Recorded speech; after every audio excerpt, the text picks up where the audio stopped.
A marvel, an utter marvel to behold, the great city restored. Mostly restored, note.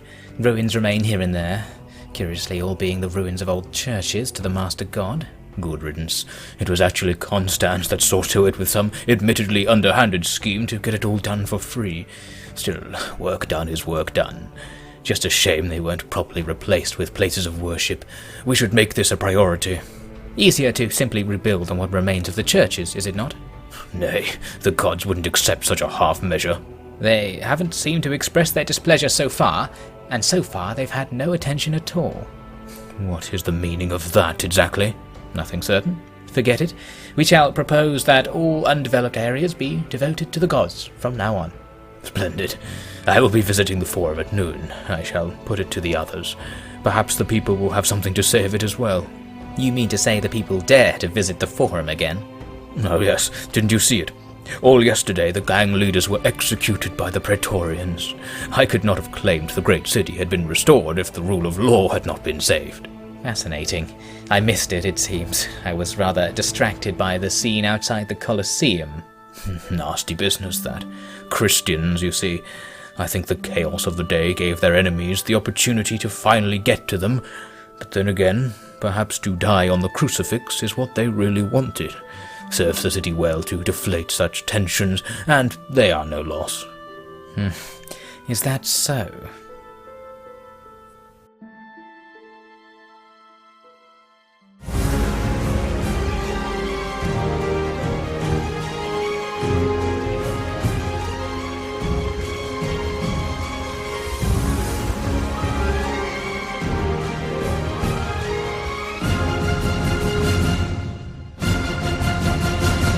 Hello and welcome back to Fields of Mars. In the previous episode we saw Tullus going on an offensive against the Gepids, first destroying one of their armies by taking it out as it tried to land on beaches beside one of their settlements, then capturing the settlement and going on also to capture Mediolanum, a key former Roman settlement in northern Italia.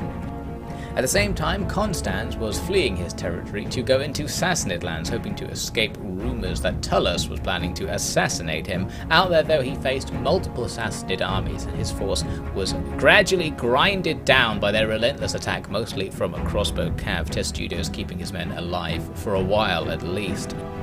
We also saw Tullus besieging one of the Gepids' last armies inside one of their last settlements, and there is no time to waste, so we are going to go right into a settlement assault.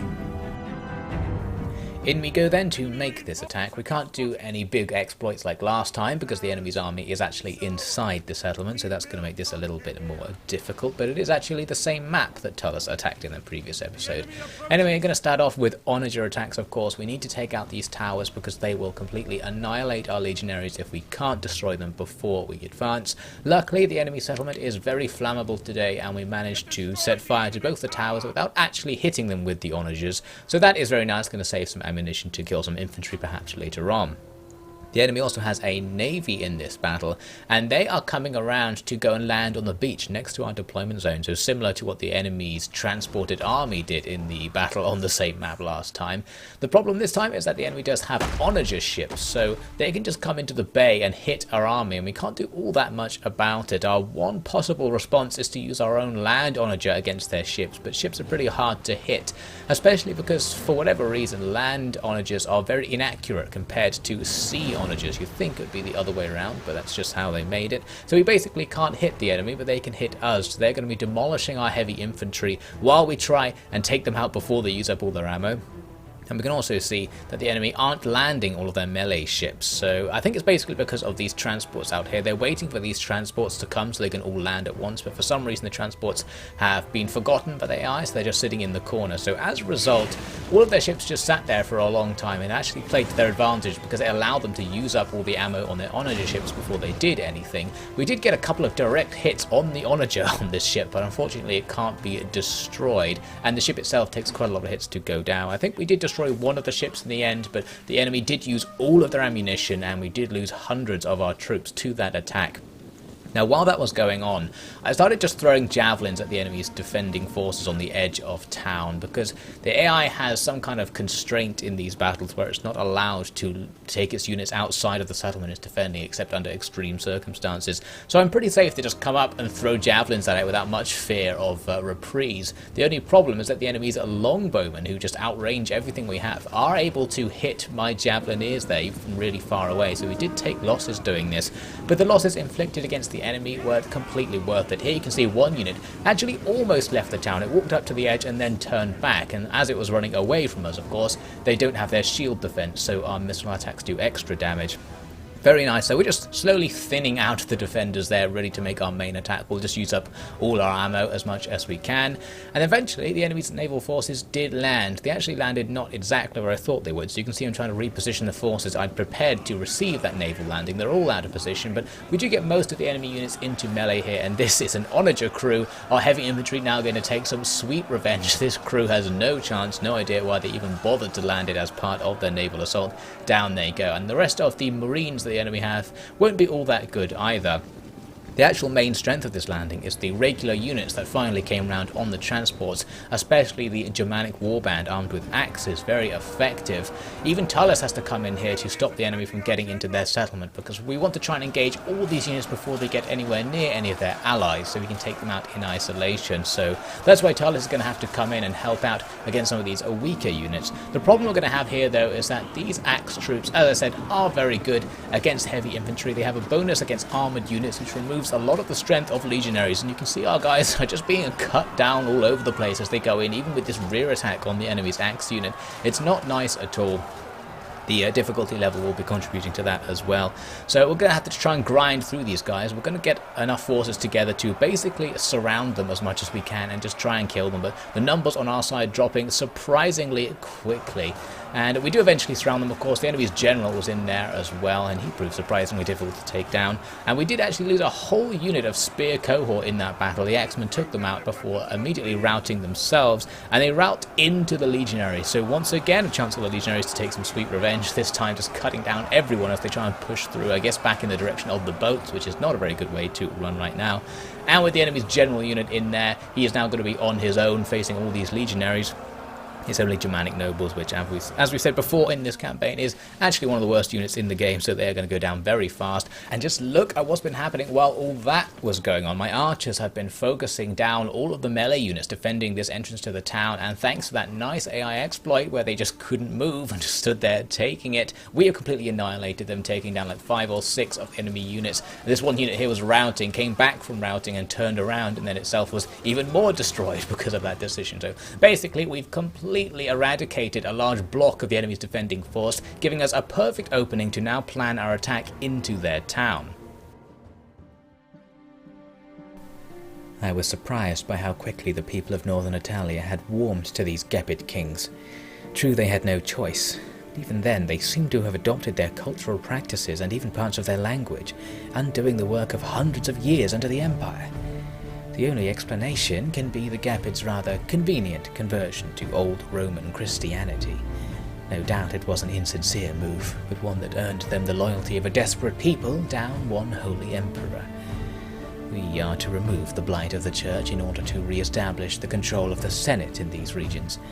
Sounds logical enough, but if their foreign god means so much to them, what will the people think of me for bringing such revelations?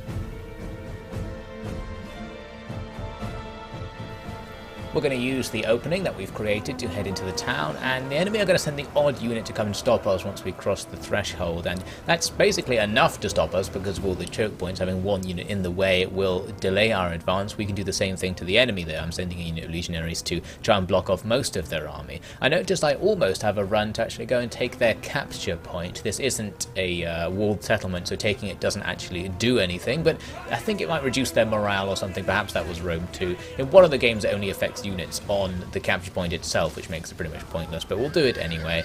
At the same time, I'm trying to block off this Jav cab unit using a testudo, just absorbing all the javelins. It eventually gets bored of taking my returning arrow fire and just runs into the testudo, and this actually proves to be a pretty good move from the enemy, not because they can actually beat them, But because I've targeted my archers onto those Javcav to take them out, and I'm not paying close enough attention to realise they've run into my legionaries, the archers just keep firing off more volleys into this melee, trying to hit the Javcav, and of course they're going to be absolutely annihilating our own troops. You can see the bodies dropping on the back of our ranks all over the place. Not nice at all, so the enemy taking advantage of my pesky human weaknesses. I don't have as good micro as it does, but anyway, you can see I'm actually making a move for that capture point, blocking it off with a couple of units, and sending a Tullus to go up and take it. Since his unit's not very good in combat, might as well do something by going to secure it, and those cavalry sneaking through as well just before these spearmen close the gap. We're going to engage them on their flanks here with an extra unit to get a nice little combat in our favour, hopefully going there. So at this point, the rest of the enemy's army has noticed what we're doing. It's generally trying to engage us. It did leave a few units out on the outskirts of town where we could attack them with cavalry, in particular their archers, though here the archers skirmished back into some spearmen. Inconvenient. Eventually I'll probably notice that and stop my cavalry from killing themselves against those spears. But basically the fight's turning into a big grind here, and it's especially true where we've got this gigantic blob of troops just fighting against one unit of legionaries completely stuck. But the advantage to a giant blob of enemies being around and me having a tiny bit of onager ammo left is that we can do that. Look at those absolutely insane onager shots. I don't think I've ever seen so many kills from a single volley. Outrageous, using the burning shot to set the ground on fire, which spreads the damage massively. So we do good damage to them, but there are still so many of them that we aren't really going to be able to stop them here, actually pushing through our legionaries. You can see they're fighting down to almost the last man. We lose pretty much the entire unit, and they're still going. This random girl from the town decides to come up and investigate what's going on. She doesn't really seem to know what's happening, kind of just slides around the place, perhaps looking to sneak through the legionary line here, maybe going down to the shops. But eventually, one of the troops actually turns around. She looks for a second like she might actually get the better of him, but then he absolutely annihilates her and off with her head. So that was a bad decision as it turns out, but still our legionary unit is going to be defeated there by the overwhelming numbers of enemy spearmen. This is going to be a moderately large problem because we do have nothing behind them to stop the enemy now rushing into all of our skirmishers back here. So the skirmishers are going to start trying to get out of the way. Luckily though, most of the enemy melee troops actually went around to just go and join the back of another fight queue, so they didn't really do anything with that advantage they gained there. And I did have a couple more units in reserve which finally came in to make their move and try and surround the enemy. But even before they arrived, we started to see enemies just shattering away. You can see here I've blocked off the reinforcements from the enemy with one unit while another unit prepares to rear attack the guys already engaged. And a few enemies did come outside of the town to try and take my skirmishers on, but I had so many skirmishing units that they could just do the classic trick of always dodging out the way and having units shooting the backs and the sides of the pursuing units, and basically we annihilated everyone out there. So the skirmishers having a really good battle in this particular fight. And now most of the enemy's army starts to shatter away just due to army losses. Their spearmasters, their very high tier units fight on for a little bit longer, but they are completely surrounded. So even though they are actually a pretty good match for the legionaries, they are not going to survive much longer. So this battle's coming to an end. A close victory for Tullus, a little bit of a grind with some pretty serious losses, especially among certain units. But in the end, we have defeated what, as far as we know, is the final Gepid main force. They don't have any substantial army apart from that one, and that is now gone. You can see in the results, the enemy army completely annihilated. And we actually lost one unit of legionaries, which is always a shame because they're very hard to re-recruit. Other units taking a lot of damage as well. The skirmishers doing okay, except the Matiarii from all that arrow fire, and the 3 reserve units that only got deployed at the end doing fine. So we're going to occupy this settlement. We're going to start our conquest of northeastern Italia, Venetia, I think this region is called. So we are also going to have to take Ravenna, another famous Roman city, and a walled city this time, which the Gepids currently hold. And then the final region will need to be rebuilt later on once all that is sorted out. Now switching over for a second to look at Aurelianus, I noticed that the Aran forces appear to be pushing from the south towards Thessalonica. They've landed near our ally Macedon, but look like they're actually walking north, so I thought we might want to try and stop them before they come and besiege the city. And I noticed I just about have enough movement points to do it. I can attack them right now, and that's only really important because that first army there is actually fortified, which will allow us to do some classic trickery, which you might remember I've done before in this series, where you defeat the second army thanks to the fact that the guys in the fort can't move for most of the battle. But before any of that, I wanted to first focus on Tullus still, and try and finish up the business with Ravenna. Now I can't actually walk to Ravenna because the raised settlement is the only place you can cross the river, and when a settlement's raised, I guess all the bridges disappear, so we actually can't walk there without spending multiple turns doing a forced river crossing. So instead what we can do is actually just take to the seas and sail to Ravenna. We can see the Gepids have got an army inside a very small one and are recruiting more forces, so the enemy are probably going to get stronger if we leave them, so I thought we might as well attack right now, even though Tullus isn't at full strength either. I'm going to get an advantage on the balance by here, and I wanted to fight this anyway because this is an interesting type of battle, a walled city port assault. The enemy's forces, nothing substantial, but all of the advantages of the defences and the terrain will be in their favour, so let's go down and see what we can do with our landing. I don't know if it's still around. I think Tullus has become way too popular recently. It's like all the people don't want to believe that he could be planning something as un-Roman as killing my father. Quite stupid, aren't they? But I don't really mind if it's blown over, since I think the job is done. If you've been around him recently, you'd know. But of course, he isn't letting many people be around him. His arrogance seems to have faded considerably. Like, something inside him realised that he's way less great than he imagined, which is what everyone else always thought. Now he's just hiding upstairs with his little manservant Honorius. Yes, the Honorius, he's still going strong. Makes me wonder what sort of a bargaining chip he really is anymore.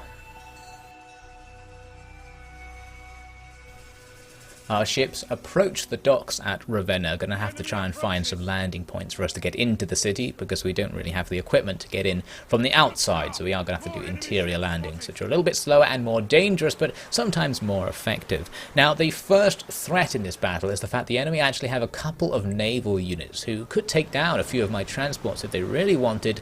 Luckily, they don't want it. They're going to go around the corner, land on the beach, and actually come in to fight as part of the melee in the city, so that's great. Meanwhile, in these swamps south of the city, some of our units are forced to deploy on land thanks to how Attila works. So we have onagers and cavalry just sitting staring at the walls. I had the onagers just far at the towers to give them something to do, but really there isn't any way to get any of these units into the city without capturing gatehouses, which is extremely costly for our infantry. So basically, they're going to sit there as a distraction for now. Now once we land, a few units come to investigate our arrival. They do a fake javelin throw, our men reply with a real javelin throw, cutting some of them down. They're going to now make their escape, and you can see much of our javelins are actually just stuck in the air because tents, I've noticed, have invisible walls around them in this game, so they can actually stop projectiles in a weird way. So finally the javelin fight becomes a bit more real as both sides start throwing javelins. We take down a nearby tower to fully secure this little landing site in the corner of the map. Unfortunately, the way the map was laid out meant that once we landed our troops, there was only really one way for them to go, so we're still completely choke pointed behind this one enemy unit. Our whole army is going to have to try and push its way through it. Luckily we killed so many of the enemy with our javelin attacks that there aren't actually that many enemies nearby to stop us from getting in. So we're going to try and hack our way forward slowly but surely, and the enemy are going to start moving units one by one to come and try and stop us getting any deeper into the town. But they're still very distracted by our forces outside the town, so a lot of them are remaining on the walls for now. So we're going to gradually grind up, and the main achievement here was grinding our way up to this capture point so we can actually take it and then fight on it. So even if capture points only give a morale buff to units that are actually standing on them, this will now work in our advantage because we are standing on it. They did have, though, this unit of longbowmen sitting behind a barricade, so we actually can't go over there and take them down without spending ages destroying the barricade. So what I wanted to do instead was try and just attract that arrow fire onto a testudo. So you can see I'm setting one up, trying to get this to be the closest unit to the longbowmen, so hopefully they'll target it via fire at will. And I don't think it actually worked, because if you look very closely you will be able to see arrows still falling amongst our troops there. So probably going to take some decent losses to that longbow fire as we try and grind through the infantry. The actual infantry engagement should be in our favour though. Now I actually found I could land over here on the other side of the town as well, so I put a few of my remaining troops over here to stage some kind of distractionary supplementary attack. Going to take a nearby tower if we can, taking a few losses to the tower fire on the way, but the big problem was that I landed a couple of units of skirmishers and then I didn't notice this one unit of enemy cavalry just came and started hacking its way through them. I guess the way I had the camera in the battle just made sure I never actually saw this until it was far too late. Eventually the unit of spearmen standing literally right next to them is going to join this fight, and finally that's going to twist that into our favour. But we lost the entire unit of Matiarii there, which is not nice, and this unit over here seems to be quite damaged, and I think that most of that damage would have been done in the previous battle. It's probably only taken a few losses right now. So we are at least going to take out those cavalry now, and we're going to capture that tower, which is all well and good, and then those troops can come to start taking part in the main fight. The only thing stopping them was this Bastion Onager, which gets some extremely cheeky shots. I didn't actually know that Bastion Onagers could shoot backwards by turning entirely around and shooting into the town, but turns out they can, so we're going to take some moderate losses as we run around the streets to that Onager fire because it's so surprisingly accurate. Meanwhile, basically the entire enemy army is starting to slowly get drawn into this one melee on the capture point, and both sides just duking it out with no particular tactical advantages here. I'm trying to get this one unit of legionaries around the edge, and we are just about going to be able to achieve a flank attack here, but the enemy's morale is high enough that it doesn't really do anything. The one thing that is going to turn this in our favour is the fact that I landed all my archers and brought them out to just make a massive rain of arrows scatter itself among this blob of enemy troops. So slowly but surely that will reduce the enemy's troop count, and that is what's going to make them rout eventually. Notice here that the unit of legionaries that I flank attacked with has been basically destroyed. It's lost half its men in a very short span of time, and I realised that's actually because of these crossbowmen, because they actually fire straight upwards and can shoot over the buildings into our men, even though the animations only show them shooting straight forward. So basically there are crossbow bolts raining on our men and killing them, which is the classic problem for legionaries. They just can't deal with crossbow fire. Luckily the fight's actually coming to an end now. We are breaking through and managed to push our way, this time all the way to the final capture point before more units showed up to stop us. So this is especially important because in a walled city assault, taking the final capture point gives you this victory countdown. So now we'll just win no matter what happens, as long as the enemy don't get enough units onto the capture point to counter-capture it.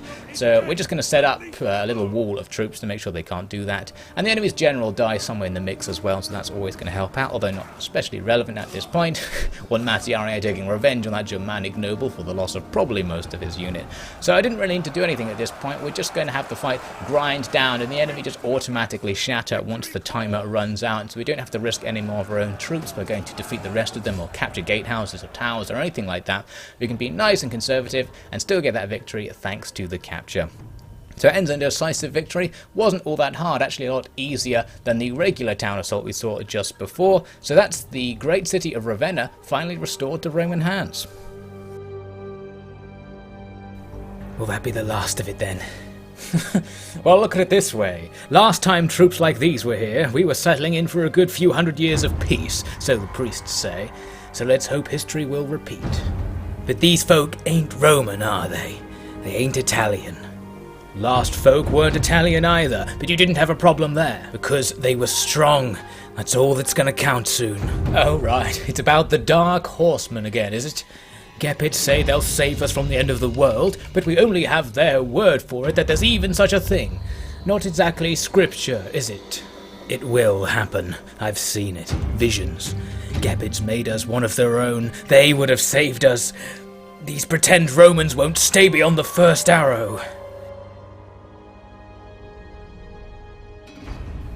After the battle, one Gepid army, a general and a single unit, actually escapes off to the northwest, so they will now become a horde. So the faction of the Gepids has not been defeated, but they've been effectively defeated in that there's now very little they can do, and there's a decent chance we'll be able to catch up and take out that horde later. So in the meantime, we'll just be restoring Ravenna to its former glory.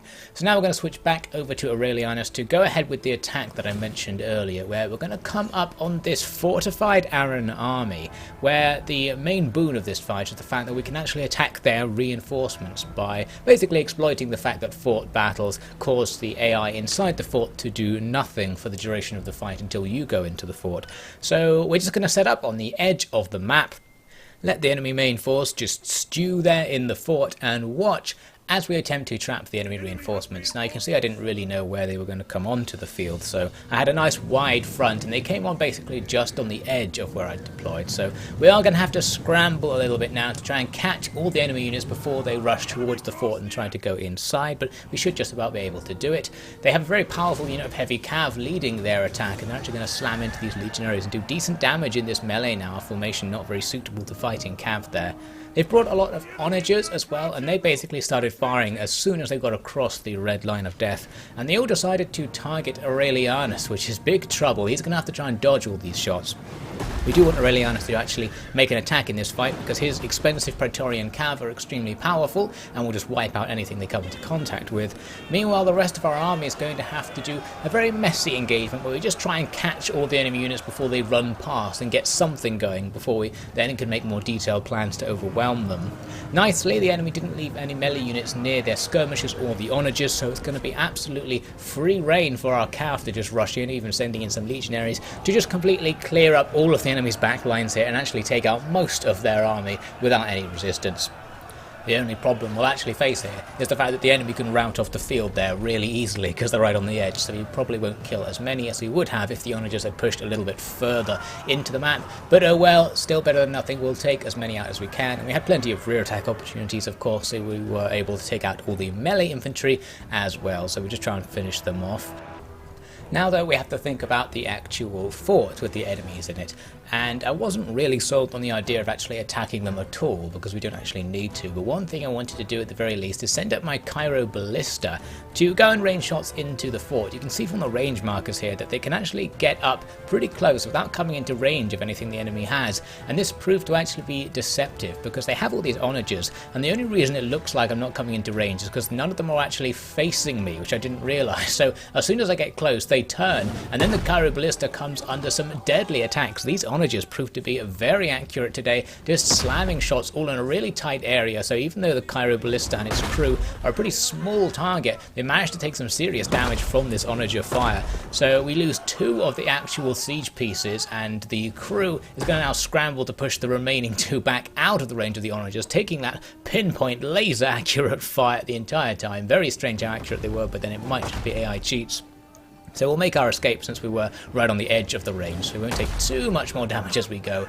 But this basically inspired me to say, you know what, there's no point making this fort assault. The enemy's towers and their onagers will inflict so much damage on our army as we advance that we really would be fighting at a disadvantage. We might as well just leave. I just ordered all the troops to withdraw and off they go, back across the line. So this unfortunately means the battle will technically be classed as a decisive defeat because the army inside the fort is still alive and ours has technically retreated, so it looks bad, but in actuality we lost a very small portion of our army to destroy the entire second army that the enemy put into the field. And now if Aaron wants to attack us, it will have to be a regular field battle, which will also be to our advantage rather than fighting at this fort. So we still take the integrity hit, which is a shame, but overall in terms of the war effort this was the right thing to do, and we'll see how that continues next time. The arrival of the Senate to Rome marked the beginning of more official attempts to rebrand the Britannian Romans as the descendants of the original Roman people, despite said descendants still actually ruling over Iberia. The Senate pushed Tullus into a costly but successful conquest of Italia, and they managed to stall the Garamantian invasion of Sicily with a force quickly levied at their own expense. It seemed for the time being that the famous centre of the world had been secured. And yet, just days sailing away from the rejuvenated Roman core, the world was awash with chaos and flame as the war between the Eastern powers and Constans continued, and whispers of a far more ruthless foe began to grow.